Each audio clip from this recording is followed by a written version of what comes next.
Hello, my name is Keith Kruger, also known as Darkholder from Mindless Pursuits. I'm a teacher, a game developer, an artist, and a consultant, and I've made this tutorial just for you. Welcome to Foundations, making a WASD top-down game base.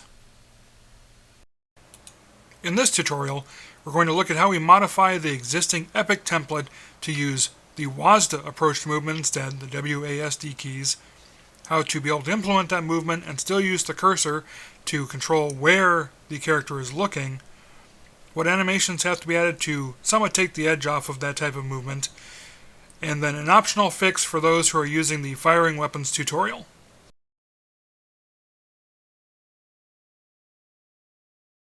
What's in the standard Epic top-down template? There's actually not a lot in it. There's a little more than you might think, but there's not a lot in it. If you open it up, and this is a new, clean version of the template, you'll see some stuff. If you've used the old version, you'll notice something different, which is this green circle down here. But it's pretty straightforward. It actually works entirely on point and click.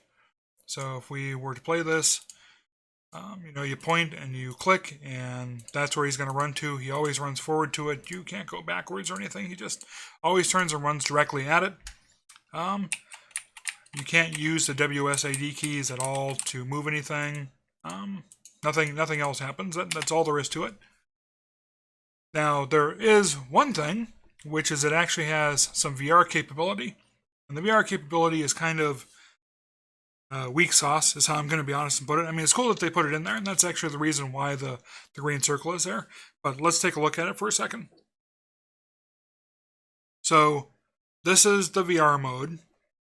And basically, the headset, the head-mounted display lets you look around and move where the green target circle goes. And then if you press the trigger on the hand grip, you will go in the direction of the target, no matter what. You can also use the side grips to reset the VR view. And of course, if you turn around and look around, then you're going to look around the different areas of the map from above. And that's pretty much all it does. You can't use the mouse, so you can't sit at the computer currently and use the mouse to move around, because you'll end up clicking off the screen and then you're out of luck. But it's there. It's something that, if you want to use it, if you want to figure out how to incorporate it into your game, it's already there. We aren't going to really do anything with it, but you have it there. So let's go back to our normal view. And in our normal view, what we actually have are, your typical content. If you go up to the content level, you've got the geometry, which are just the cubes and the floor and such. The mannequin, and then their actual top-down blueprints. In here, the blueprints are pretty straightforward. You've got the decal for that cursor. You've got the top-down character. We'll open that and look at it quick. So if you have the head-mounted display, meaning VR is enabled, it will actually work one way versus the other for the camera. On each tick, it checks to see if the head-mounted display is working or not. And if it is working, then it moves you around based on that green target cursor. And if it's not, then it does it based upon the mouse position.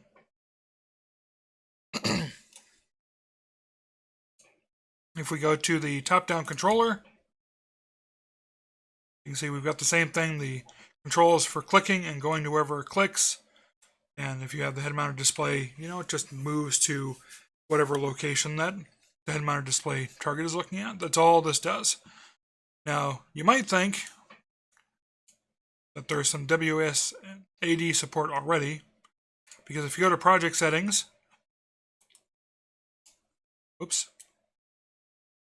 and you look under input, you've got the action mappings, which relate to setting the destination, resetting VR. But you've also got your move forward, move right, mapped to WASD, but they don't actually do anything. They're not tied back into anything. So they're not wired up at all, and we're going to solve that. We're going to make them wired up, and we're going to actually take away the point and click functionality, because we want to be able to use the WASD keys to move around and use the cursor to control where our character is looking while we're moving around. So let's go ahead and let's get started adding in that WASD functionality, and we're going to strip out some of the VR stuff.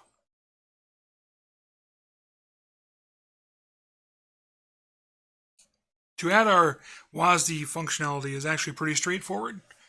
And we're going to actually wipe out what exists here to begin with. If we look at our top-down character, we've got all the stuff related to VR and movement and such in here. And we aren't going to use any of that for our game base. I mean, you could, if you wanted to, you could leave all this in here.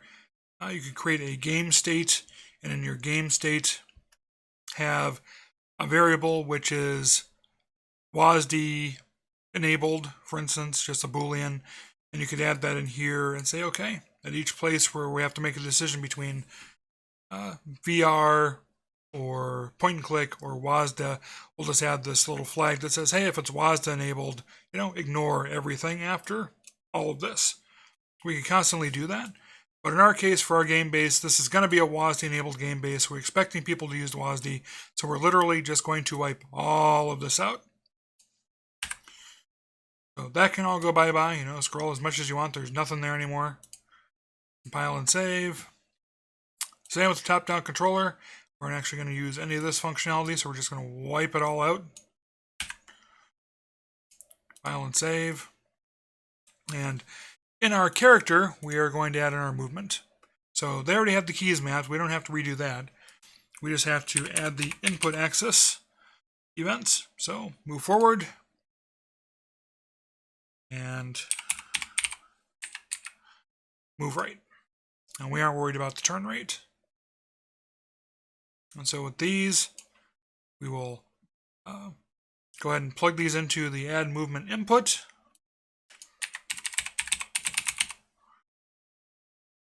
What this does is it takes our key values and adds a world direction and a scale to it based upon the keys. Of course, if you're just using WASD keys, it's going to be force of 1 right away every time. If you map gamepad controls, which you can certainly do, then it's going to scale with that. And because this is the forward key, we have to have 90-degree world direction tied to it because it's only working on one plane, which is the X-plane. And then for the other one,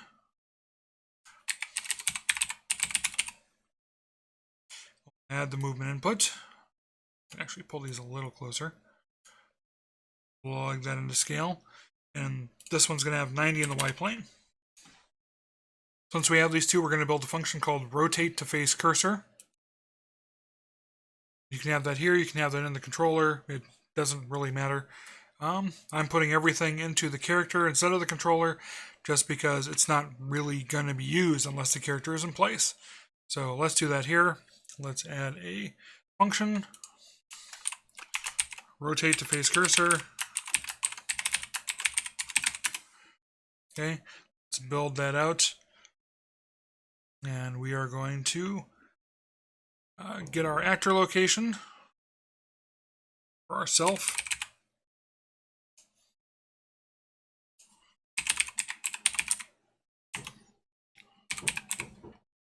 So we get our actor location. And we're going to have to do a find, look at random.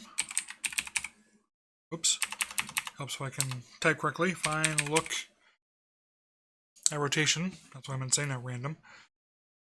What we're doing there is we want to look from where our actor actually is in the direction of where our cursor is. So to get our cursor, we need to get hit result under cursor by channel.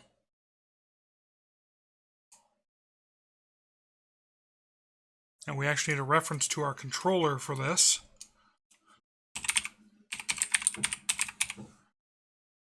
So we'll get our player controller and plug that in.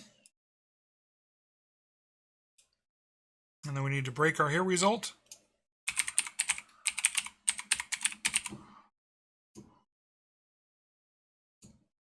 And from that, we're going to plug the location into the find look at rotation.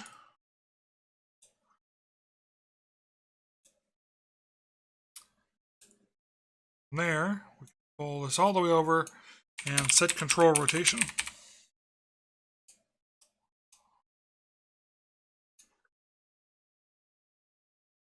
Going to split our struct pin.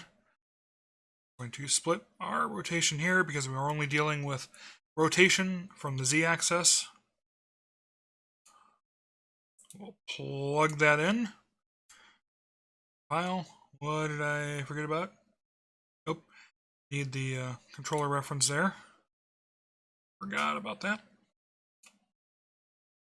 Compile. Actually make this a little neater here. Oh, you can see where all of our lines are going. So we compile, we have that. And you're still going to see an issue here in a minute, but if we were to play this right now, there's your issue, which is defaulted to the VR camera, because that's the way they had it set up. So we have to go into our viewport. We're going to go ahead and get rid of our spring arm and our VR camera. And the reality is our cursor isn't going to work anymore either, because that was meant for the head-mounted display. So we can delete that. File, we go back and play.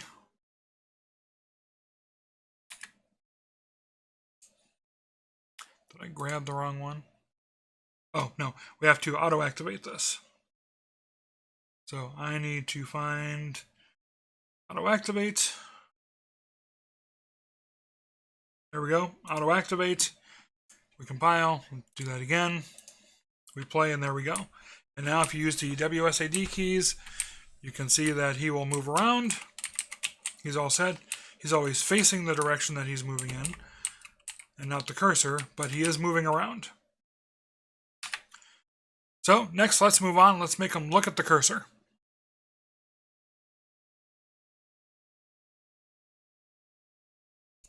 So you've built out your rotate to face cursor function. You're going, but he's still not rotating to face the cursor. There's a couple more linkages to happen, and then it'll be home free. So let's do those really quick. We go back into our top-down character. If you remember, before we set this function up, we were in the move forward and move right input axis. Let's go back to our event graph. Now we can actually hook these into rotate to face cursor. We'll compile, and I'll show you really quick. There's still one more step, but you might say, okay, we've got it hooked in now. What do we do? Except he's still not actually rotating the face cursor. And the reason for that is actually pretty straightforward. In your movement component, we are telling it to ignore that and orient rotation to whatever direction he's moving in. So every time you press a key, it's going to orientate the character to look at that. So we're going to unclick that. We're going to use the controller's desired rotation, which is what we just told it to do in the rotate to face cursor. So now if we play, you'll notice he's rotating with the cursor. Our cursor is not all that visible. Why don't we make our cursor a little more visible at the moment? So we go to our character here. Actually, it might be under the character movement, or it might be under the controller. Honestly, I don't remember which at the moment. Let's take a look. Here we go, under the controller, default mouse cursor. Let's change that to something a little more visible. So we'll just change it back to the default, the arrow. Back to our map, play. You can see he's now looking at wherever the arrow is. You know, if it's in front of him, he's going to do it. If he's walking backwards, you know, he's still rotating around to do it. Of course, it's kind of problematic, because if he's going backwards or down on the screen and the arrow's facing up, his walking animation is still such that he's trying to run forward even as he's walking backwards. Same with this, he's trying to run forward even as he goes side to side. So let's deal with that next.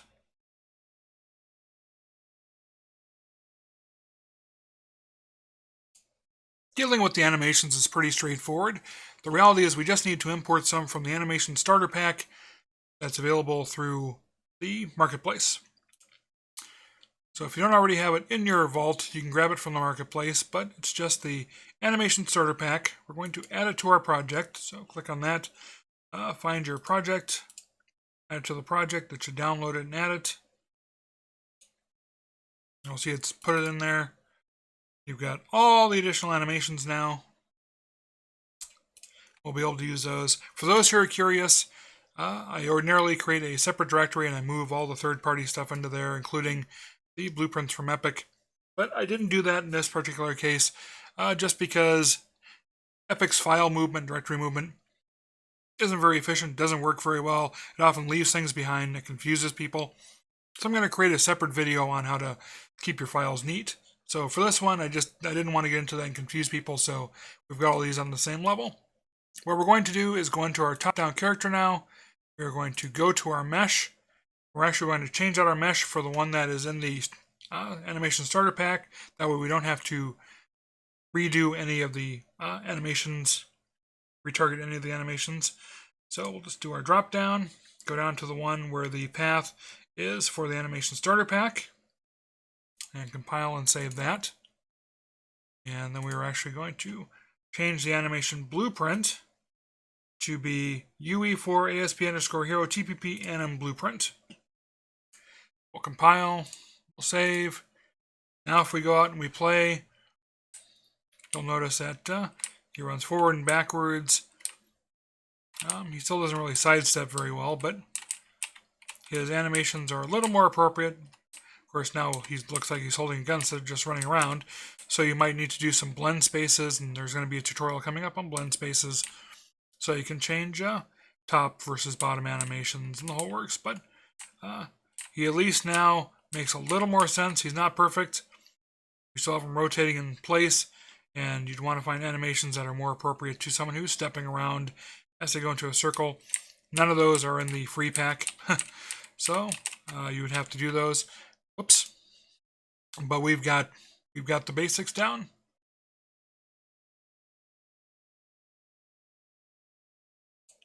This is a quick optional section for those who are implementing the functionality that's detailed in the Fire Weapons Foundations How to Make Firing Weapons tutorial.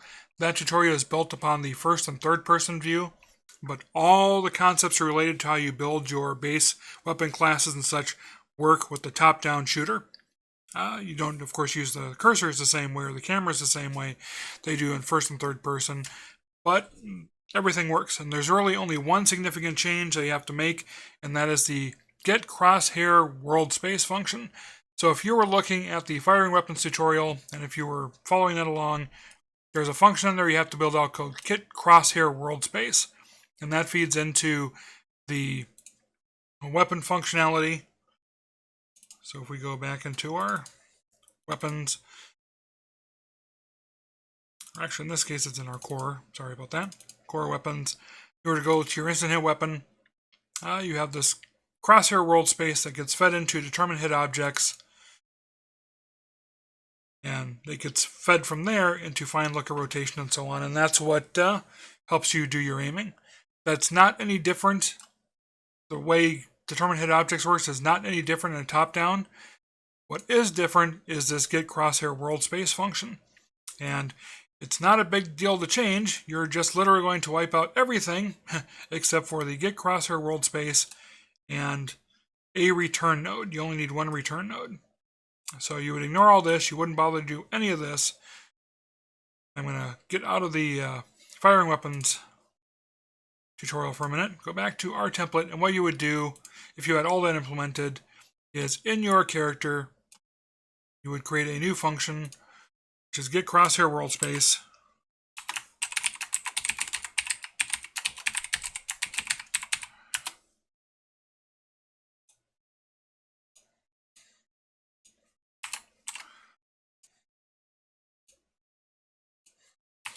There we go.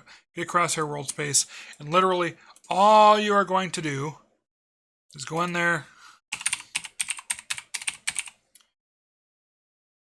You need to get the hit result under cursor by channel, which needs a controller to feed into it. So get player controller.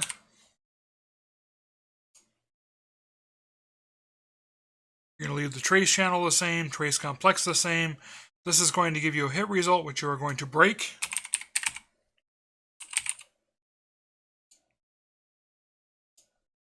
Okay, and we're going to add a return node.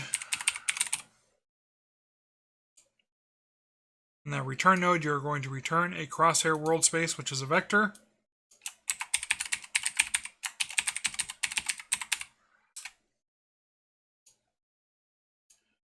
And to feed into that, you're going to pull the location from the break hit result. And that's it. So a much simplified get crosshair world space function for top-down versus everything else. I haven't implemented all the firing weapons into this tutorial, so you'll have to add that in and then test it out yourself. But that's the change. Everything else works, except that you need the quick fix, so that you don't use the crosshair world space function that's in the firing weapons tutorial. You will actually use this one.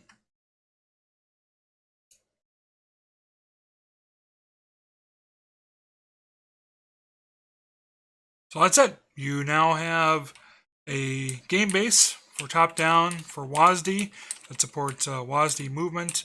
It has more appropriate animations for being able to go forward, walk backwards. A little bit better for side to side, but not great. He turns and rotates to face the cursor no matter which way you're moving him with the WASD keys. There's a quick to implement fix if you are using the firing weapons tutorial with the top-down kit. And then there's just a couple more things we can wrap up on for cleanup purposes if you want. If you go to your settings and your project settings and then your input, we removed all the VR stuff, so you really don't need this VR. You really don't need the set destination because we're not moving click to move. You don't need the turn rate because we aren't using that either. So you can get rid of those. You could add the gamepad here. So for instance, the left thumbstick, Y-axis for move forward or back. The gamepad left thumbstick X-axis for left and right. And then you could change it to use the right thumbstick for looking around. So you would just map that to the cursor movement.